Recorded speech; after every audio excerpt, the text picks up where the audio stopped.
আসসালামু আলাইকুম। আশা করি সকলেই ভালো আছেন। নতুন একটা সার্কুলার দেখাবো শিল্প মন্ত্রণালয়, বাংলাদেশ গণপ্রজাতন্ত্রী বাংলাদেশ সরকার শিল্প মন্ত্রণালয় MOIND.gov.bd এই ওয়েবসাইট থেকে আবেদনটা প্রকাশ করা হয়েছে। তো আপনারা কিন্তু এই সার্কুলারটা দেখতে পারেন।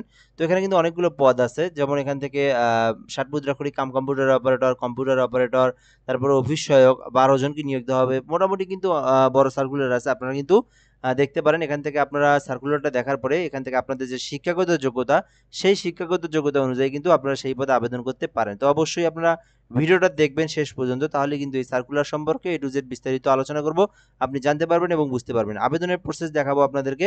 আবেদন শুরু এবং শেষ, কত টাকা আপনাদেরকে ফি প্রদান করতে হবে সে বিষয়টাও কিন্তু এই ভিডিওর মধ্যে থাকছে। তো অবশ্যই শেষ পর্যন্ত দেখবেন।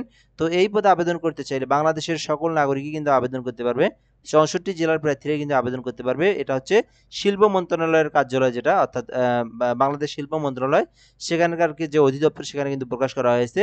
তো আবেদন করতে হবে অবশ্যই অনলাইনের মাধ্যমে MOIND.teletalk.com.bd এই ওয়েবসাইটের মাধ্যমে আপনাকে আবেদনটা করতে হবে। সো অবশ্যই আপনারা দেখবেন এবং আবেদন করতে চাইলে এই প্রসেসে আপনারা আবেদন করতে পারবেন। সেই বিষয়টা আপনাদেরকে ভিডিওর শেষে দেখায় দেব।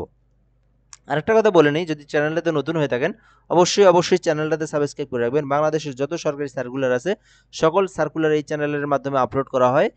আর রায়হান হাসান এই চ্যানেলটাতে সাবস্ক্রাইব করে আমাদের পাশেই থাকবেন। আশা করি আপনি ভালো ভালো যে সার্কুলারগুলো সবার আগে আপনি পেয়ে যাবেন ইনশাআল্লাহ।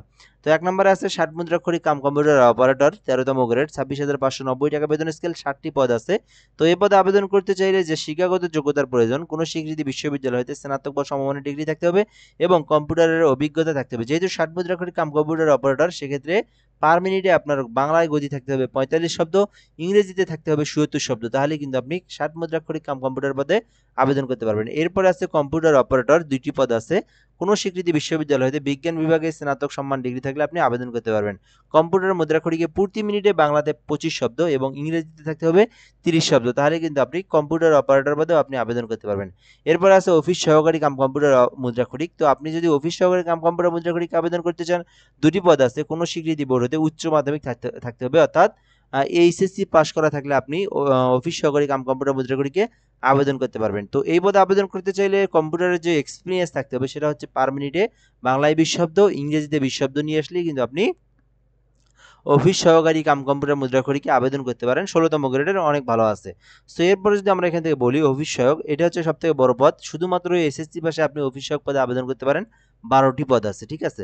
সো শুধুমাত্র এসএসসি পাশে আপনি অফিস সহায়কের ২০তম গ্রেডের ২০,০১০ টাকা বেতন স্কেলে আপনি আবেদন করতে পারেন। সো কিভাবে আবেদন করতে পারবেন, কারা আবেদন করতে পারবে? তো ১ নম্বরেই দেওয়া আছে, আবেদন করার জন্য অবশ্যই আপনাকে ১৮ থেকে ৩২ বছরের মধ্যে হতে হবে, অর্থাৎ ৩২ প্লাস হলে আপনি আবেদন করতে পারবেন না, বা ১৮ নিচে হলেও আবেদন করতে পারবেন না। তো এরপর এখানে বেশ কিছু বিষয় দেওয়া আছে। যারা শিল্প মন্ত্রণালয়ে যারা চাকরি করার অবস্থায় আছেন, অর্থাৎ যারা চাকরিরত অবস্থায় আছেন, তাদের জন্য ৪০ বছর পর্যন্ত শিথিলযোগ্য। তো আপনাদের জন্য না, যারা হচ্ছে এই মন্ত্রণালয়ে যারা নিযুক্ত চাকরি যারা আছে, যারা ডিপার্টমেন্ট ক্যান্ডিডেট আছে, শুধুমাত্র তাদের জন্য। সো এরপর আমরা যদি এখান থেকে দেখি, চাকরির আবেদন ফর্মে অ্যাপ্লিকেশন কপি, সর্বশেষ শিক্ষাগত যোগ্যতা দিতে হবে, অর্থাৎ আপনি যদি আবেদন করতে চান সর্বশেষ শিক্ষাগত যোগ্যতা সেটা কিন্তু আপনি উল্লেখ করে দিতে পারেন। সো এরপর এখান থেকে বেশ কিছু বিষয় দেওয়া আছে, এগুলো আমাদেরকে এখন না দেখে পরবর্তীতে দেখলে হবে, এগুলো আমাদের তেমন একটা প্রয়োজন নেই। আমাদের যে মেইন যে বিষয় সেগুলো আমরা দেখাবো। সো আপনি যদি নিজে আবেদন করতে চান, সেক্ষেত্রে আপনাদেরকে যে ওয়েবসাইট আছে এখান থেকে MOIND.teletalk.com.bd এই ওয়েবসাইট থেকে আপনাদেরকে আবেদন করতে হবে। কিভাবে আবেদন করবেন এটাও আমরা দেখাবো। সো আবেদনের জন্য অবশ্যই আপনাকে ৩০০ বাই ৩০০ পিক্সেল একটা ছবি ফটোশপের মাধ্যমে ক্রপ করে কেটে নিতে হবে। ৩০০ বাই ৮০ পিক্সেল একটা স্বাক্ষর, এটাও কিন্তু ফটোশপের মাধ্যমে আপনাকে ক্রপ করে কেটে নিতে হবে, ঠিক আছে? ক্রপ করে কেটে নেওয়ার পরে আপনাকে এই MOIND.teletalk.com.bd এই ওয়েবসাইটে প্রবেশ করতে হবে। প্রবেশ করার পরে যে পদে আবেদন করবেন সেটা সিলেক্ট করে দিয়ে সকল তথ্য পূরণ করে আপনাকে কিন্তু ছবি এবং স্বাক্ষর দিয়ে সাবমিট দিতে হবে।